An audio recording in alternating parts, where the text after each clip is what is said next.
Malaysia tampilkan peta, TNI tampilkan armada.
Malaysia tampilkan peta, TNI tampilkan armada. Tanpa banyak publikasi, sepanjang tahun ini Angkatan Laut Indonesia secara terus-menerus menghadirkan sejumlah kapal perang striking force dan memperlihatkan taji tempurnya di Ambalat. Sejumlah KRI dari Armada 2 silih berganti mengawal teritori perairan Kaltara bersinergi dengan pesawat intai dan jet tempur TNI AU. Berita ini kalah seru dengan konflik di Laut Cina Selatan atau LCS yang melibatkan Cina dan AS. Bulan Februari tahun ini, Malaysia memperlihatkan buku putih pertahanannya.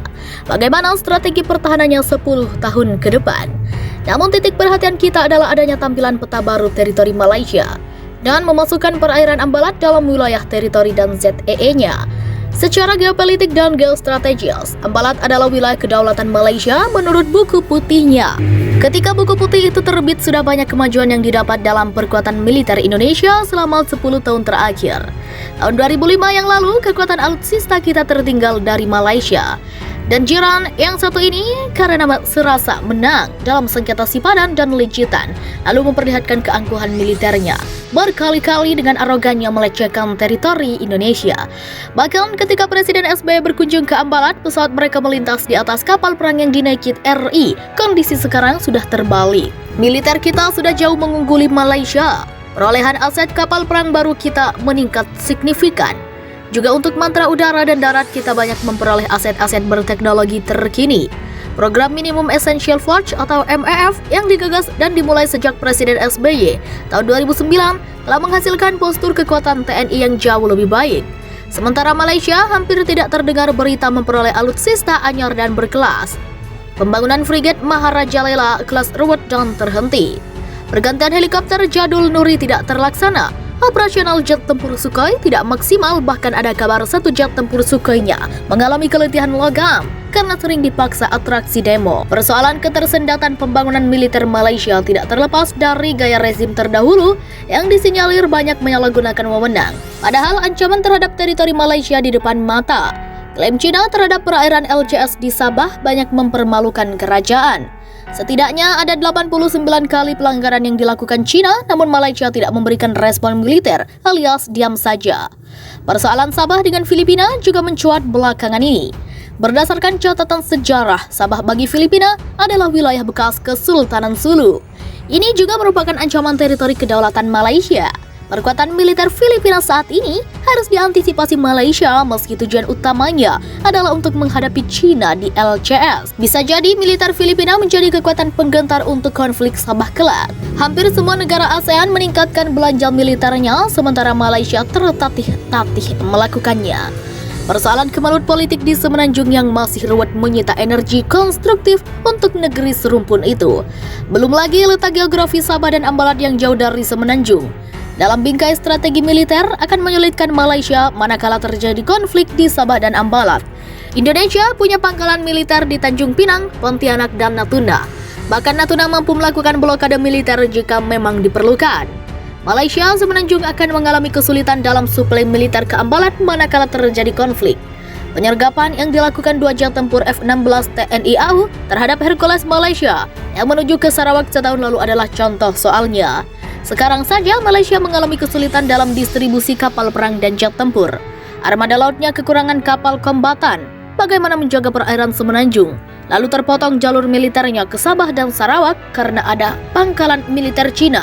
Karena ada pangkalan militer Cina di Paracel dan Spratly serta pangkalan militer Indonesia di Natuna. Makanya saat ini kehadiran armada laut Malaysia di Ambalat nihil meski buku putih pertahanannya jelas memasukkan Ambalat sebagai wilayahnya. Artinya buku putih itu tidak bergigi. Sementara kita sepanjang tahun ini mengawal ketat perairan Ambalat karena itu wilayah kita.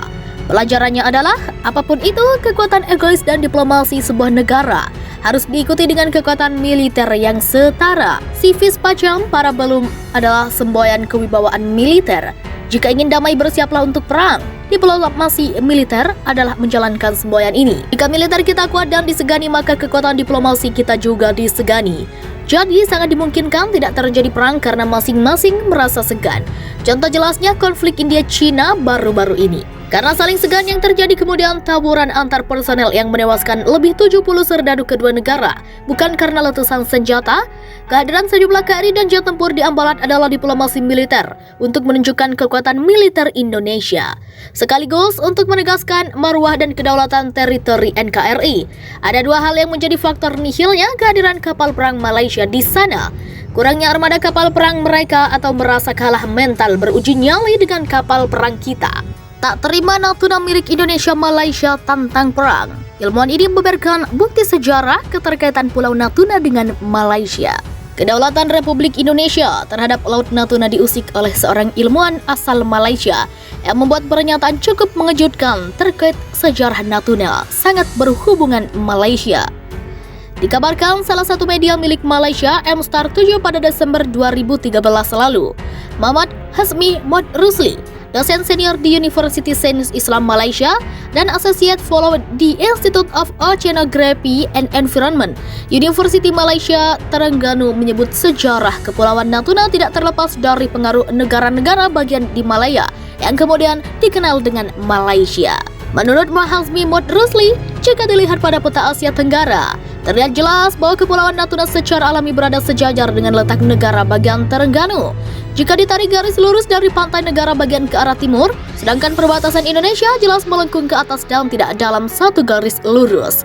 Dengan lantang, sang ilmuwan mengatakan masuk akal jika Kepulauan Natuna tidak memiliki hubungan dengan Indonesia. Berdasarkan sumber sejarah, masuk akal untuk mengatakan bahwa Kepulauan Natuna tidak ada hubungannya dengan Indonesia, ujarnya.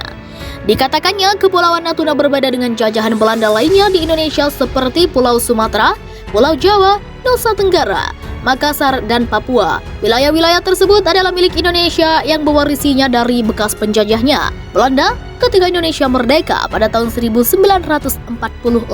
Ia menjelaskan jika konsep yang melekat dalam hukum internasional ini disebut uti possidetis juris. Ketika perjanjian 1824 dibuat, Kepulauan Natuna masih berada di bawah pengaruh Kesultanan Melayu melalui kekuasaan Yang Mulia Wan Muhammad Al-Fatani. Juga perjanjian 1824 tidak secara eksplisit menempatkan pulau-pulau Natuna di bawah pengaruh Belanda. Padahal, jika Traktat 1824 dicermati, Belanda tidak berhak membuka pemukiman di wilayah utara Pulau Singapura yang jelas-jelas berada dalam wilayah pengaruh Inggris. Logikanya mengingat Kepulauan Natuna masih berada dalam wilayah hukum pemerintah Johor. Ketika perjanjian 1824 ditandatangani, seharusnya berada di bawah pengaruh Inggris yang merupakan pelindung Kesultanan Johor saat itu. Oleh karena itu, mungkin ada argumentasi yang mengatakan Kepulauan Natuna seharusnya bersama Malaysia ketika Kesultanan Johor merdeka dalam Federasi Malaya pada tahun 1957 melalui konsep uti possidetis juris. Ucap Mahazmi Mod Rusli, dijelaskannya, Indonesia secara resmi memasukkan Kepulauan Natuna sebagai wilayahnya pada tahun 1956. Setahun sebelum Malaya atau Malaysia merdeka dan 6 tahun sebelum konfrontasi Malaysia dengan Indonesia. Malaysia saat itu masih di bawah kekuasaan Inggris dan belum menjadi negara berdaulat untuk mengklaim kedaulatan atas Kepulauan Natuna. Meskipun Malaya mencapai kemerdekaan pada tahun 1957 dan menjadi Malaysia pada tahun 1963, konfrontasi Malaysia-Indonesia yang terjadi pada tahun 1962 hingga 1966 mungkin telah mengalihkan perhatian pemerintah Malaysia saat itu yang lebih fokus untuk mengakhiri konflik dengan Indonesia. Sementara itu, Indonesia membutuhkan Kepulauan Natuna agar dapat ditarik garis kepulauan yang menghubungkan pulau-pulau di dalam wilayah Indonesia. untuk mewujudkan laut kepulauan untuk memenuhi cita-citanya menjadi negara kepulauan atau archipelago state berdasarkan hukum maritim internasional. Oleh karena itu, kemungkinan besar atas dasar keinginan untuk mengakhiri konfrontasi dan berdamai dengan tetangga sekutu, masalah klaim kedaulatan atas kepulauan Natuna mungkin belum menjadi prioritas.